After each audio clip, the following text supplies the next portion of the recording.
রহস্য রোমাঞ্চ গল্পের সংকলন নিয়ে উপস্থিত হয়েছে টিম মিস্ট্রিয়াস।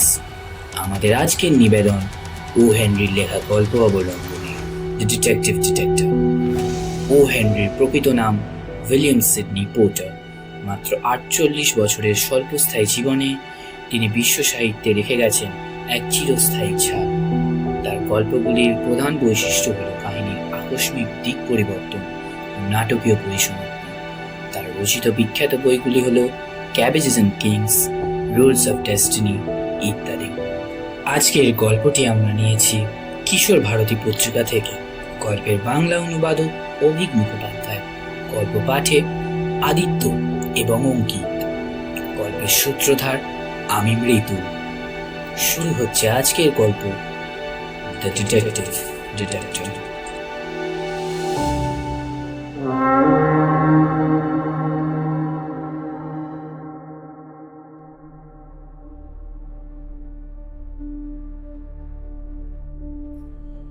নিউ ইয়র্ক শহরের কুখ্যাত দুষ্কৃতী অ্যাভেরি নাইটের সঙ্গে আমি সেন্ট্রাল পার্কে হাঁটছি। চুরি, ডাকাতি, হত্যা ইত্যাদি যে কোনো অপরাধ করতে নাইটের জুড়ি মেলা ভার। আমি নাইটকে বললাম, কিন্তু নাইট, ব্যাপারটা অত্যন্ত অবিশ্বাস্য। আধুনিক অপরাধ জগতের রেকর্ড বলছে তুমি দুর্দান্ত কিছু অপরাধ করে দেখিয়েছিলে। পুলিশের নাকের ডগা থেকে এমন কিছু কাজ হাসিল করে বেরিয়েছিলে যাতে সকলের তাক লেগে যায়। কয়েকজন ধনাঢ্য ব্যক্তির বাড়িতে কেবল ফাঁকা বন্দুক নিয়ে ঢুকে তাদের ভয় দেখিয়ে বিপুল টাকা, সোনাদানা, হিরে জহরত নিয়ে কেটে পড়েছিল। ব্রডওয়েতে ইলেকট্রিকের আলো ঝলমলে পথে রাহাজানি ঘটিয়েছ। জনসমক্ষে নানান অপরাধ করেও দিব্যি তুমি ছাড়া পেয়ে গিয়েছিলে। আর এখন তুমি বলছো, এবং বেশ অহংকার করেই বলছো, একটা খুন করার ৪৮ ঘন্টার মধ্যে যে গোয়েন্দাকে তোমায় ধরার জন্য নিয়োগ করা হবে, আমাকে তুমি তারই মুখোমুখি নিয়ে হাজির করবে। ভেবে দেখেছো তো? আমার কিন্তু বিশেষ সন্দেহ হচ্ছে তোমার এই কথা শুনে। Mind it every night, you are in New York.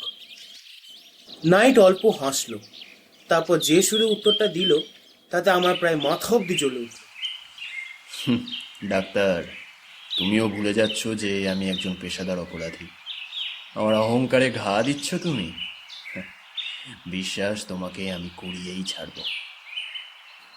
আমাদের সামনে ১৫-২০ ফুট দূরত্বে এক সৌম্যদর্শন ভদ্রলোক একটা ঝোপের পাশ দিয়ে হেঁটে যাচ্ছিলেন। নাইট নিজের রিভলভারটা বের করে আচমকা ভদ্রলোকের পিঠে তাক করে একটা গুলি দেখে দিল। শব্দ হওয়ার সঙ্গে সঙ্গেই মানুষটা মাটিতে পড়ে গেল, আর নড়ল না। ঘটনার আকস্মিকতায় আমিও হতভম্ব হয়ে গেছি। অ্যাভেরি একদম দুলকি চালে মাটিতে পড়ে থাকা লোকটার কাছে গিয়ে তার পোশাক হাতড়ে টাকা, ঘড়ি সব বের করে নিল। হাত থেকে একটা মূল্যবান আংটি আর গলায় রুমালে লাগানো পিনটাও খুলে নিল সে। তারপর আমার দিকে প্রশান্ত একটা দৃষ্টি দিয়ে বলল, চলো। আমরা আবার চলতে শুরু করলাম। কিছুটা এগোতেই আমরা পুলিশের মুখোমুখি হল। গুলি চালাবার প্রচন্ড শব্দ শুনে পুলিশ মহোদয় সেই দিকেই ছুটে আসছিল। অ্যাভেরি নাইট তাকে থামিয়ে খুব গম্ভীর মুখে বলল, স্যার স্যার, ওইদিকে এইমাত্র আমি একটা লোককে খুন করে তার যথা সর্বস্ব লুট করে নিয়েছি। পুলিশটা রেগে গিয়ে বলল, ফাজলামি হচ্ছে, ভাগ এখান থেকে, না হলে তোকেই ধরে জেলে ভরে দেবো। পাগলাম হচ্ছে নাকি খবরের কাগজে নিজের নাম দেখতে চাস? গুলি করে এসে উনি নাকি ধরা দিতে চাইছেন। যত সব, পার্ক থেকে বেরো এক্ষুনি বলছি, নাহলে চাপকে পিঠে ছাল তুলে দেবো। এরপর আমরা দুজনেই হেঁটে এগোতে শুরু করে দিলাম।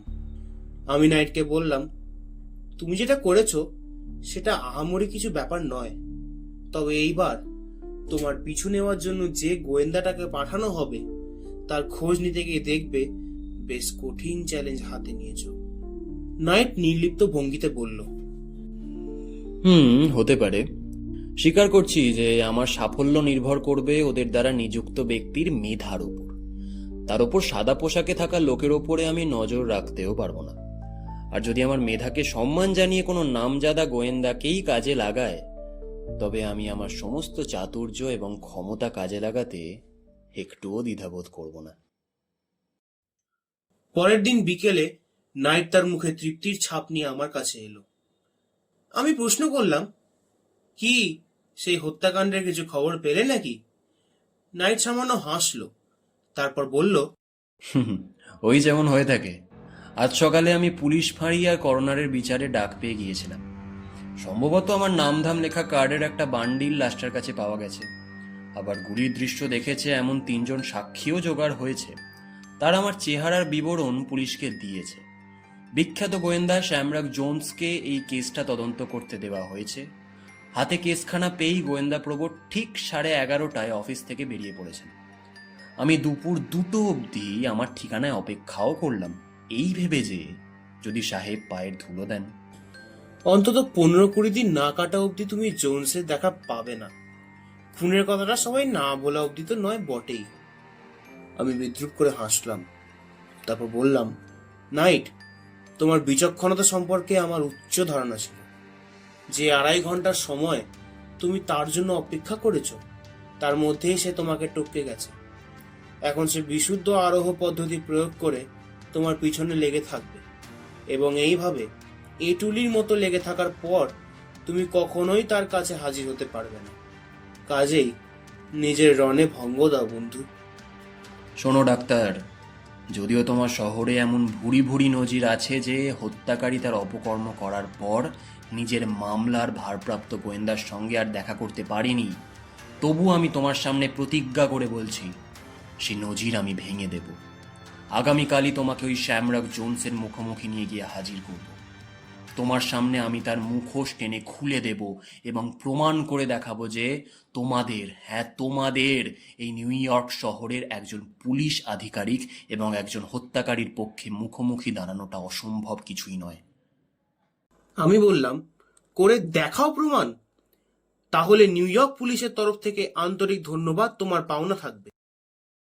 পরের দিনই নাইট একটা ট্যাক্সিতে চেপে আমার সঙ্গে দেখা করতে বলল, ডাক্তার, ইত্য বছরে আমি 2-1বার ভুল পদক্ষেপ নিয়ে ফেলেছিলাম। এই গোয়েন্দাদের কিছু পদ্ধতি আমার জানা আছে, আর সেই মতো এগিয়ে ভেবেছিলাম যে জোন্সের দেখা পাবো। পিস্টলটা .45 ক্যালিবারের ছিল। ভেবেছিলাম সেই সূত্রটা ধরে জোন্স হয়তো 45th স্ট্রিটে কাজ করছে, কিন্তু না। আবার ভাবলাম লোকটার পিঠে গুলি মারা হয়েছিল, তার মানে তখন কুয়াশা ছিল। তাহলে জোন্সকে কলম্বিয়া বিশ্ববিদ্যালয়ে পাবো, কিন্তু সেখানেও টিকিটই পেলাম না। আমি একটু জোর গলায় বললাম, পাবেও না। হ্যাঁ, হয়তো সাধারণ পদ্ধতিতে পাবো না, হতে পারে 1 মাস বিনা সফলতায় ব্রডওয়ের এধার ওধার পায়চারি করতে হবে আমাকে। কিন্তু আমার অহংকারে ঘা দিয়েছো তুমি। যদি তোমায় আমি শ্যামরাগ জোন্সকে এনে দেখাতে না পারি তো আমার নামে কালো কুকুর পুষো ডাক্তার।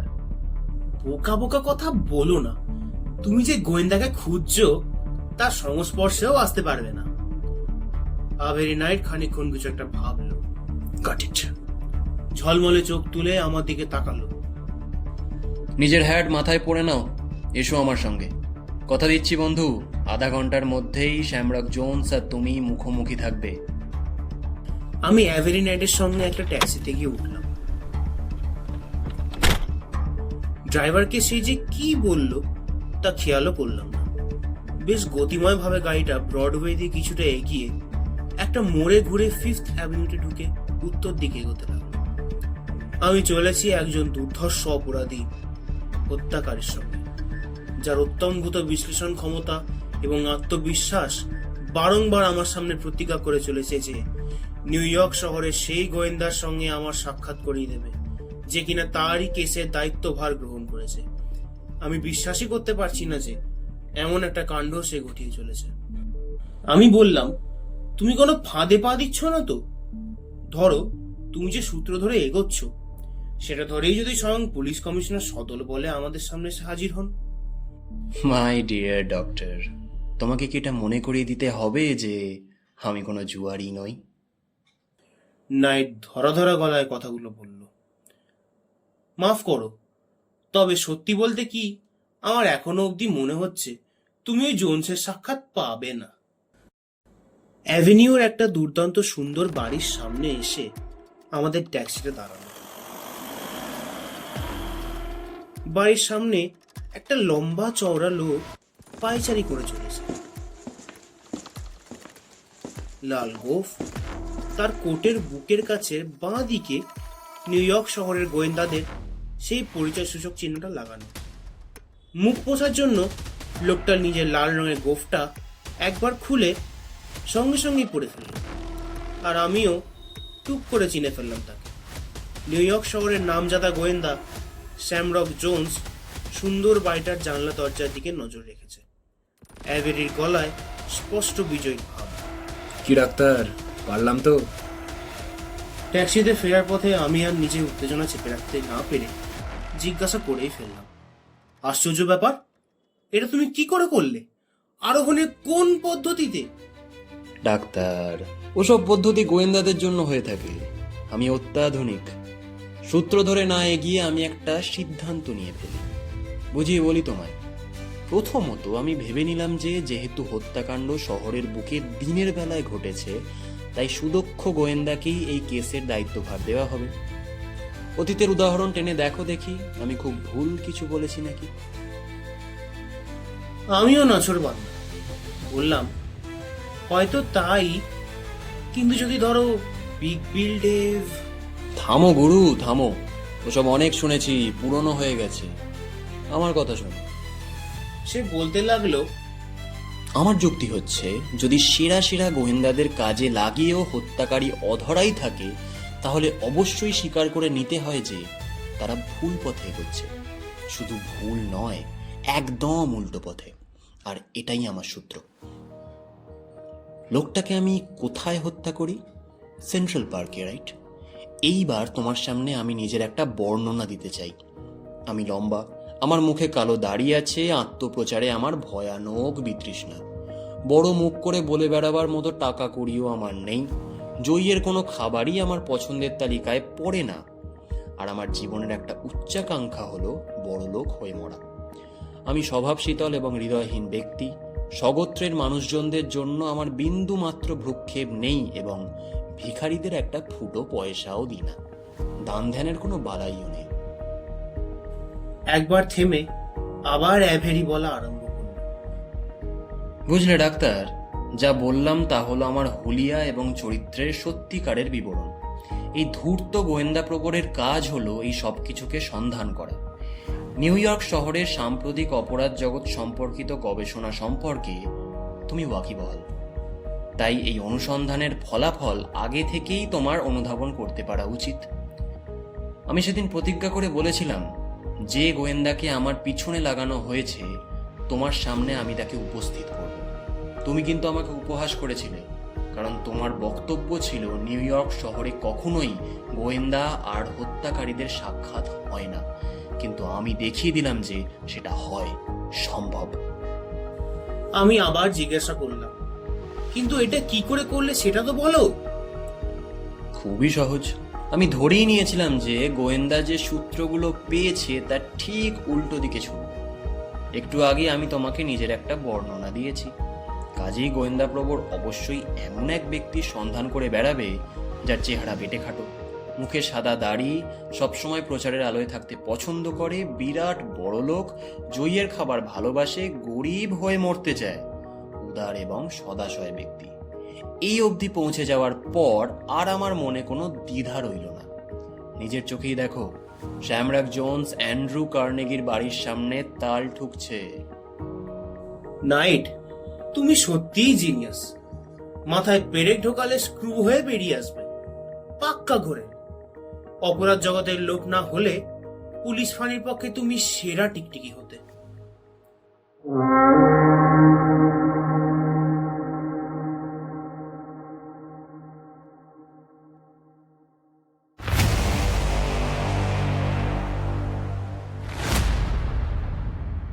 শেষ হলো আজকের গল্প, দ্য ডিটেকটিভ এভরি নাইটের চরিত্রে আদিত্য, গল্প পাঠে অঙ্কিত, পুলিশের চরিত্রে গল্পের সাউন্ড ডিজাইনিং, স্পেশাল এফেক্টস এবং গল্পের সূত্রধার আমি মৃদু।